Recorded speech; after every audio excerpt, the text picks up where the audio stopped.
बिस्मिल्लाहिर्रहमानिर्रहीम। आज का हमारा टॉपिक है कॉलम्स लॉ। सेकंड ईयर का पहला लॉन्ग क्वेश्चन है और इसमें हमने जो लास्ट हमारा लेक्चर था उसमें हमने डिस्कस किया था electrostatic, electric charge, electric force and properties of electric charge. यानी कि ये सिंपल सा इंट्रोडक्शन हम इस चैप्टर का कर भी चुके हैं। इलेक्ट्रोस्टैटिक का मतलब आपने ये कहा था कि फिज़िक्स की वो ब्रांच जिसमें हम रुके हुए चार्जेस के बारे में स्टडी करते हैं किसी भी इलेक्ट्रिक फोर्स की मौजूदगी में। अब वही जो बातें हमने डिस्कस की थी कि चार्ज की डिफरेंट तरह की प्रॉपर्टीज़ होती है, यानी कि चार्ज नेगेटिव भी हो सकता है, चार्ज पॉजिटिव भी हो सकता है, कोई बॉडी न्यूट्रल भी हो सकती है, यानी कि उसके ऊपर कोई भी चार्ज नहीं हो सकता। तो ये जो बातें हमने डिस्कस की थी अब उन्हीं को प्रूफ के साथ हम बात करते हैं। तो सबसे पहले हमने ये बात की थी कि कोई भी चार्ज जब आपस में करीब आएंगे तो वो फोर्स ऑफ अट्रैक्शन या फिर फोर्स ऑफ रिपल्जन जो है वो क्रिएट करेंगे। अब अट्रैक्शन कब होगी, रिपल्जन की फोर्स कब होगी, तो वो बड़ी सादा सी बात हमने डिस्कस की थी कि लाइक चार्जेस यानी कि एक जैसे जो चार्जेस हैं वो आपस में जो है वो रिपेल करेंगे and L like charges attract each other, यानी कि जो एक जैसे चार्जेस हैं यानी कि दोनों पॉजिटिव हैं तो वो रिपेल करेंगे आपस में एक दूसरे को, अगर एक पॉजिटिव है और दूसरा नेगेटिव है तो फिर वो आपस में अट्रैक्ट करेंगे। तो बच्चों उसी चीज़ को लेके हम करते हैं। पहले मैं एक काम ये करता हूँ कि जो कूलम लॉ की मैंने यहाँ पे डिफाइन और एक्सप्लेनेशन लिखी हुई है इसको एक मरतबा रीड कर देता हूँ। इसको रीड करने के बाद फिर मैं इसके डायग्राम पर जाएंगे, वहाँ पर उसको देखेंगे, बयान करेंगे, फिर दोबारा इस डेफिनेशन और एक्सप्लेनेशन के ऊपर आएंगे। सबसे पहले मैं बात करता हूँ इसकी एक्सप्लेनेशन की। हम ये देखते हैं कि इसकी एक्सप्लेनेशन इस बंदे ने क्या किया था, इस साइंटिस्ट ने क्या किया था, और इसका नाम था चार्ल्स कूलम। ये चार्ल्स कूलम मैंने लिखा भी हुआ है और इसी ने अपने नाम से इस लॉ को रखा है कूलम्स लॉ। ठीक है बच्चे, यहाँ पे देखिएगा अभी हमने रिसेंट चैप्टर में जो लेक्चर में सारी बातें की थी वो इसमें रिपीट होने वाली हैं। देखें मैंने लिखा है ईच चार्ज, यानी कि हर कोई चार्ज एक्सर्ट, एक्सर्ट का मतलब होता है लगाना, कोई फोर्स लगाना है, ये कह सकते हैं exert a force. Her charge एक फोर्स लगाता है ऑफ अट्रैक्शन, अट्रैक्शन की या फिर वो रिपल्जन की भी हो सकती है, are repulsion force on another charge. यानी कि यहाँ से लेकर यहाँ तक लाइन का मतलब ये बना कि हर कोई चार्ज एक फोर्स लगाता है, वो फोर्स अट्रैक्शन की हो सकती है या फिर वो फोर्स रिपल्जन की हो सकती है। वो किसके ऊपर लगाता है, वो किसी दूसरे चार्ज के ऊपर लगाता है। यानी कि एक चार्ज दूसरे चार्ज के ऊपर फोर्स ऑफ अट्रैक्शन भी लगा सकता है, फोर्स ऑफ रिपल्जन भी लगा सकता है। ये डिपेंड करता है कि उसके सामने चार्ज कौन सा है, उस जैसा है या उससे डिफरेंट है। तो हमने कहा चार्ल्स कूलम ने क्या काम किया था, Charles coulomb observed the quantitative nature of these forces in 1784। यानी कि चार्ल्स कूलम ने उस फोर्स को क्वांटिटेटिव मेजरमेंट की थी, मतलब उसने बताया था कि ये कितनी फोर्स लगा रहा है, यानी कि एक चार्ज दूसरे चार्ज के ऊपर कितनी फोर्स लगा रहा है। बच्चे इसकी एग्जांपल मैं आपको ऐसे प्रोवाइड कर सकता हूँ कि जैसे फॉर एग्जांपल हम यूनिट यूज़ करते हैं केजी का, 1 kg, 2 kg, 4 kg, 5, 10, 18, 20, 100 किलोग्राम। यानी कि ये हमें हमारे पास एक यूनिट और पता चल रहा है कि 1 kg कम होता है और 100 kg ज़्यादा होता है। तो इसी तरह बच्चे इसने ये बताया था कि दोनों चार्जेस के दरमियान कितनी फोर्स लग रही है। मैं आपको समझाने के लिए ये कह देता हूँ जी, फॉर एग्जांपल अगर दो चार्जेस हैं तो वो आपस में 1 किलोग्राम की फोर्स लगा रहे हैं, आपको समझने के लिए। ठीक है, तो एक और हमारे पास दो चार्जेस हैं वो आपस में 5 किलोग्राम की फोर्स लगा रहे हैं, समझने के लिए आप कह सकते हैं। ठीक है, तो बच्चों देखिए फ़र्क है दोनों में, एक 1 kg की और दूसरा 5 kg की लगा रहा है। ठीक है, तो यहाँ पे आप फ़र्क में मालूम कर सकते हैं। और चार्ल्स कूलम ने भी यही किया था कि दोनों चार्जेस के दरमियान फोर्स फाइंड करके बताई थी, कब, 1784 को। अब इसी चीज़ को मैथमेटिकली बयान भी कर लेते हैं। तो मैथमेटिकली हम इसको देखते हैं कि उसने कैसे इसको ऑब्जर्व किया था। बच्चे याद रखिएगा प्रीवियस लेक्चर में हम बात कर चुके हैं कि चार्जेस पॉजिटिव भी हो सकता है, चार्ज नेगेटिव भी हो सकता है। तो बच्चों यहाँ पर भी वही काम करने लगे हैं, मैं यहाँ पे दो चार्ज जो है वो ऑब्जर्वेशन के लिए रखने लगे हम लोग। ठीक है, तो देखिएगा ज़रा बच्चों, ये हमारे पास है मैथमेटिकली फॉर्म की हेडिंग है। मैथमेटिकली फॉर्म ऐसे ही करनी है जैसे मैंने आप लोगों को बता दिया है। सबसे पहले देखिएगा ये मेरे पास एक पॉजिटिव चार्ज है और इस चार्ज का नाम रखा है मैंने Q1। देखिए मैंने लास्ट लेक्चर में भी ये बात की थी कि चार्ज को हमने हमेशा Q के साथ नोट करना है। तो ये देखिएगा मैंने Q के साथ नोट, वो Q स्मॉल भी हो सकता है, कैपिटल भी हो सकता है, ये डोंट डिपेंड, इसका कोई प्रॉब्लम नहीं है। ठीक है, तो ये हमारे पास एक पॉजिटिव चार्ज है, इसका नाम रखा है Q1। इसी के सामने मैंने एक और चार्ज रखा है, वो भी पॉजिटिव है और उसका नाम रखा है Q2। जैसे मैंने अभी आपको समझाने के लिए फोर्स की बात की थी कि 2 kg की फोर्स है, ये 1 या 10 या 20 की फोर्स है। तो बच्चों यहाँ पर जो चार्ज होता है ना उसको हम चार्ज का यूनिट लेते हैं कूलम। याद रखिएगा चार्ज का यूनिट क्या है, कूलम। चार्ज का यूनिट कूलम इसलिए करते हैं कि क्योंकि कूलम ने ही ये काम किया था, इसलिए उसने अपने ही नाम के साथ चार्ज का यूनिट क्या रख लिया, कूलम रख लिया। तो बच्चों फिर हम ये कह सकते हैं कि ये जो Q1 है ये इस वाले चार्ज की मैग्नीट्यूड है, इस वाले चार्ज की ये मैग्नीट्यूड है, यानी कि इस चार्ज की मैग्नीट्यूड क्या है Q1 और इस चार्ज की मैग्नीट्यूड क्या है Q2। मैंने यहाँ पर बता दिया, मैंने ये समझने के लिए ये लिख दिया कि ये जो चार्ज ये वाला है इसकी मैग्नीट्यूड क्या है Q1 और किसके बराबर है, 1 कूलम के। C का मतलब है कूलम, चार्ज का यूनिट ये मैंने साथ में लिखा, चार्ज का यूनिट होता है कूलम और C के साथ डिनोट करते हैं। तो ये 1 कूलम का चार्ज है, ये भी 1 कूलम का चार्ज है और ये आपस में जाहिर बात है फोर्स लगाएंगे। तो बच्चों यहाँ पे देखिएगा ये और ये चार्ज, इन दोनों के दरमियान एक फासला है, एक डिस्टेंस है और डिस्टेंस है स्मॉल r।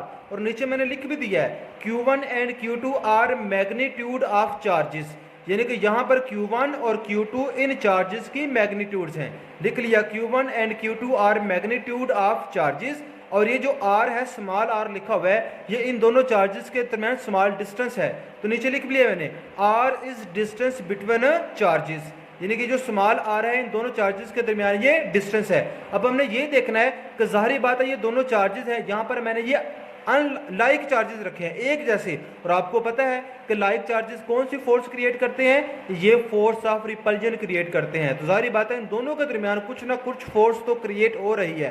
तो उस फोर्स को लिखने का फार्मूला क्या है, सबसे पहले यहाँ पे देखिएगा, ये तो आपको समझ आ गई है कि Q1 और Q2 मैग्नीट्यूड ऑफ चार्जेस है और r जो है वो डिस्टेंस बिटवीन चार्जेस है। अब यहाँ पे मैंने लिखा है कि force between 2 point charges can be written as, force between 2 point charges can be written as, दो चार्जेस के दरमियान फोर्स को लिखने का फार्मूला ये वाला है। बच्चों यहाँ पे दो चीजें लग रही हैं, यहाँ पे दो चीजें हो रही हैं, एक तो इन चार्जेस की मैग्नीट्यूड है, एक तो इन दोनों के दरमियान फासला r है, डिस्टेंस r है। तो बच्चों लिखने का तरीका देखिए, मैंने लिखा है ये फोर्स, ये फोर्स अट्रैक्शन की भी हो सकती है, ये फोर्स रिपल्जन की भी हो सकती है। तो यहाँ पर इस केस में तो मुझे पता है कि ये लाइक चार्जेस है, तो कौन सी फोर्स बन रही है, ये फोर्स ऑफ रिपल्जन बन रही है, ये आपस में एक दूसरे को रिपेल करेंगे। ठीक है, तो बच्चों लिखने का तरीका क्या है, F is directly proportional Q1 and Q2, यानी कि Q1 और Q2 क्या है, ये मैग्नीट्यूड्स हैं किसकी, चार्जेस की, इन दोनों चार्जेस की मैग्नीट्यूड है। तो मुझे यहां से देखने से ये लग रहा है कि दोनों चार्जेस की मैग्नीट्यूड का प्रोडक्ट जो है वो डायरेक्टली प्रोपोर्शनल है किसके, फोर्स के। वो फोर्स अट्रैक्शन की हो सकती है, वो फोर्स रिपल्जन की हो सकती है। यहां पर मैं फिर से बताता चलूं कि इन दोनों चार्जेस के दरमियान फोर्स ऑफ रिपल्जन क्रिएट हो रही है।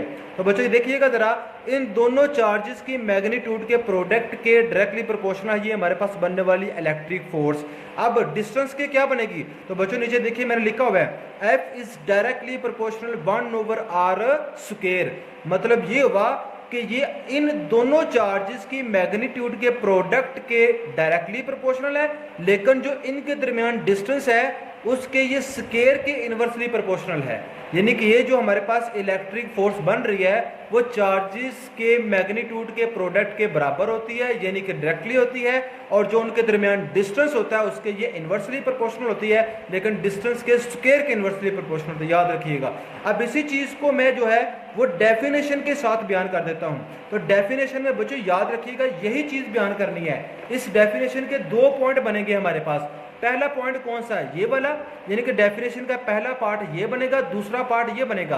तो मैं आपको यहाँ पे पढ़ के बता देते कि मैं अगर इसकी इंग्लिश बनाना चाहूँ तो वैसे बनेगी, the product of two charges is directly proportional of electric force and this electric force is inversely proportional to square of distance them.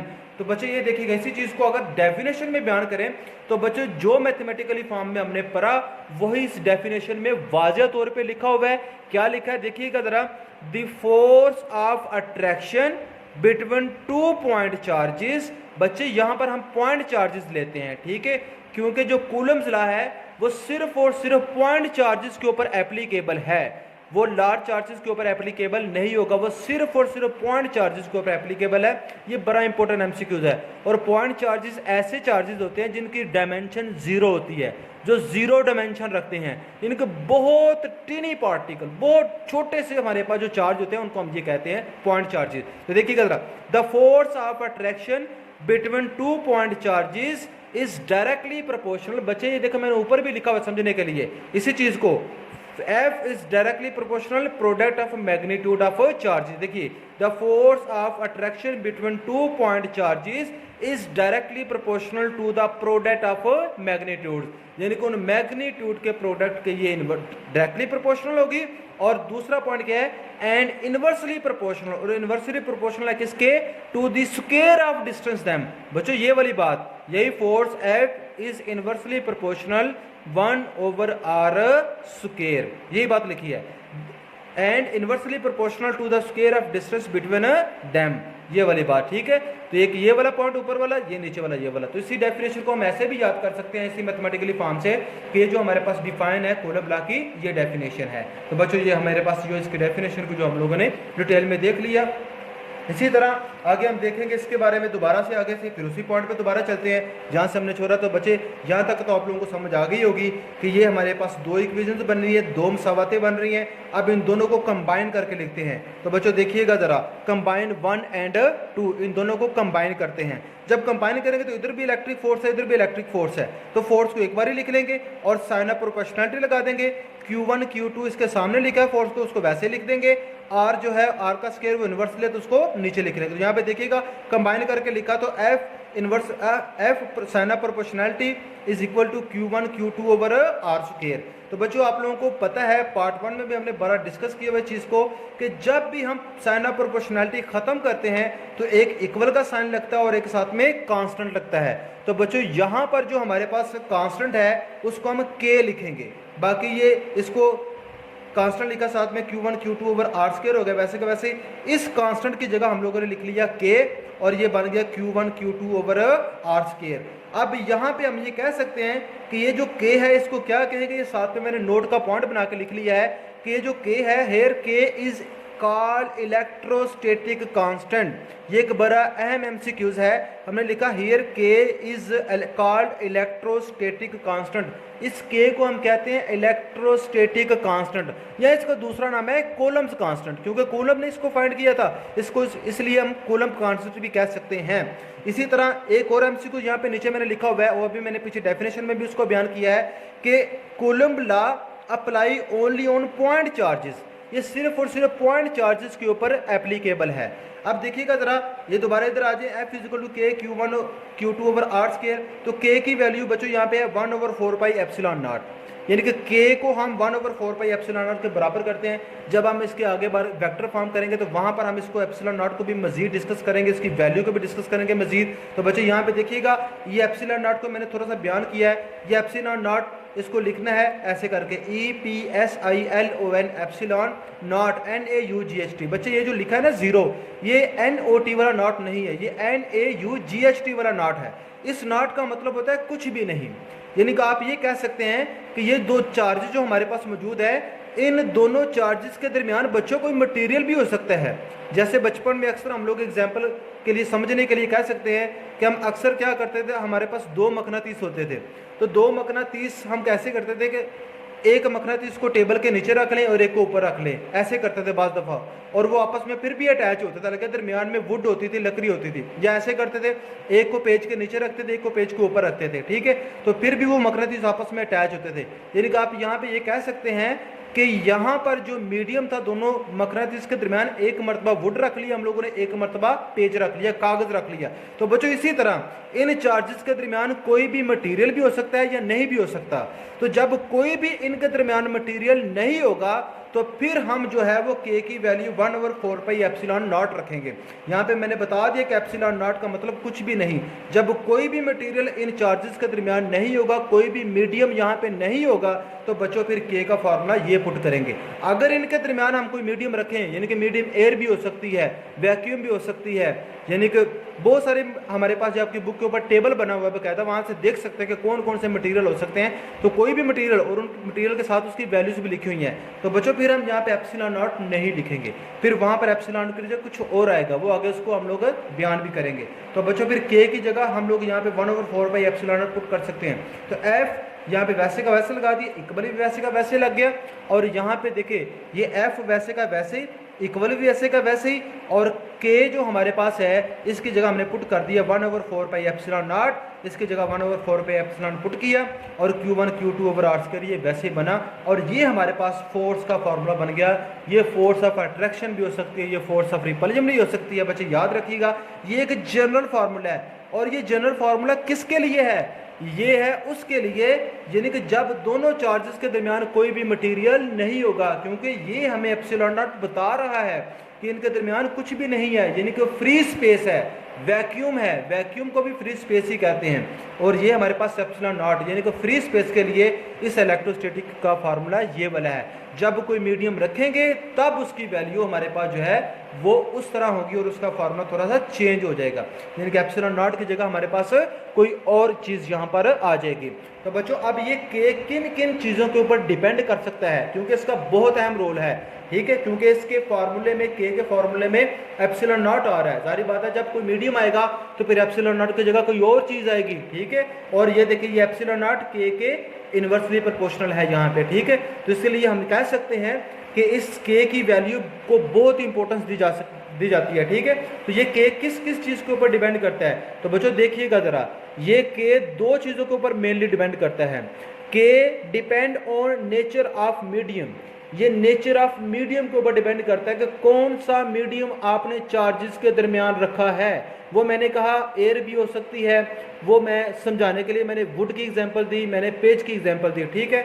तो मैंने कहा के depend on nature of medium between charges. इस medium को हम die electric medium भी कहते हैं, मैं लिख देता हूँ, इसको हम डाई इलेक्ट्रिक मीडियम भी कह सकते हैं, यानी कि इसके डिफरेंट नाम है। ये नेचर ऑफ मीडियम कौन सा होता है? डाई इलेक्ट्रिक मीडियम हो सकता है, एक इसका दूसरा नाम है इंसुलेटिंग मीडियम, ठीक है, इंसुलेटिंग, ये इंसुलेटिंग मीडियम भी हो सकता है, यानी कि ये इसके नाम है, यानी कि डाई इलेक्ट्रिक मीडियम भी हो सकता है, इंसुलेटिंग मीडियम भी हो सकता है, ये नाम है इसके, ठीक है। अब दूसरा पॉइंट क्या है? सिस्टम ऑफ यूनिट, यानी कि के दो चीज़ों के ऊपर मेनली डिपेंड करता है, एक डिपेंड करता है नेचर ऑफ मीडियम और दूसरा सिस्टम ऑफ यूनिट। ये इन चीज़ों के ऊपर के की वैल्यू ये डिपेंड करती है, बच्चों याद रखिएगा। और यहाँ पर मैं एक और छोटा सा प्रूफ आप लोगों को बता देता हूँ, यहाँ पे मैं चंद एक बातें लिख देता हूँ कि जो चार्ज का यूनिट है वो क्या होता है। तो हमने कह दिया जो चार्ज है, चार्ज का यूनिट हमारे पास होता है, हम यहाँ पे लिख लेते हैं चार्ज का यूनिट हमारे पास क्या है। तो हमने अभी बात किया कि चार्ज का यूनिट जो है वो कोलम है, COULOMB, और इसको किससे डिनोट करते हैं जी? इसको डिनोटेड बाय स्मॉल c करते हैं, तो ये स्मॉल c के साथ इसको डिनोट कर लेते हैं, ठीक है। चार्ज का यूनिट कोलम है और डिनोट किससे करना है? c के साथ करना है, तो हमने इसको कह दिया ये c। और मैं यहाँ पे लिखा था मैंने पीछे भी कि E नॉट जो है, इसमें जो E है इसको पढ़ते हैं एप्सिलॉन, EPSILON, एप्सिलॉन, और ये जो जीरो लिखा हुआ है इसको पढ़ते हैं नॉट। ये नॉट कौन सा है? NAUGHT वाला ये नॉट है, और इस नॉट का मतलब क्या होता है? कुछ भी नहीं। तो यहाँ पे मैंने लिख दिया कुछ भी नहीं। तो बच्चों ये याद रखिएगा। और हमने जो फार्मूला बनाया है फ्री स्पेस के लिए, यानी कि एप्सिलॉन नॉट को हम कह सकते हैं ये फ्री स्पेस, और इसका नाम क्या है? परमिटिविटी। परमिटिविटी याद रखिएगा, परमिटिविटी, ये है परमिटिविटी, ये याद रखिएगा, बुक में ये लफ्ज़ यूज़ किया गया है, permittivity of free space, permittivity of free space, इसका नाम क्या है? Permittivity of free space. इसको हम पढ़ने के लिए लफ्ज़ एप्सिलॉन नॉट भी यूज़ कर सकते हैं, वरना इसका जो प्रॉपर नाम है वो है permittivity of free space. Permittivity निकला है परमिशन से, परमिशन का मतलब होता है इजाज़त देना, किसी चीज़ को गुजरने के लिए इजाज़त देना, ठीक है। तो ये परमिशन है इसकी, आप ये कह सकते हैं। तो परमिटिविटी ऑफ फ्री स्पेस, तो बच्चों ये याद रखिएगा। कल इसके बारे में मजीद और भी बात करूंगा, जब एप्सिलॉन नॉट की जगह दूसरी चीज़ आएगी तो उसको मैं मजीद डिटेल में बात भी करूंगा, ठीक है। तो बच्चों ये चार्ज का यूनिट कूलम है, एप्सिलॉन नॉट को क्या पढ़ते हैं? Permittivity of free space, E equal to epsilon, और नॉट का मतलब होता है कुछ भी नहीं।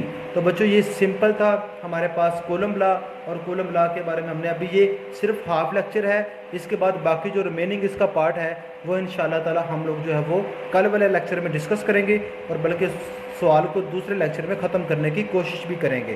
तो बच्चों इसको अच्छी तरह बार बार इसको वीडियो को सुन के और इसको याद कीजिए, समझिए पॉइंट्स को, ये क्या क्या लिखे हुए हैं, ठीक है। यहाँ पर एक और पॉइंट बताने वाला है बच्चों, मैं वो भी बता देता हूँ कि इसके फार्मूले में देखिए आर स्केयर आ रहा है, F इजिकल टू के Q1 Q2 over R square.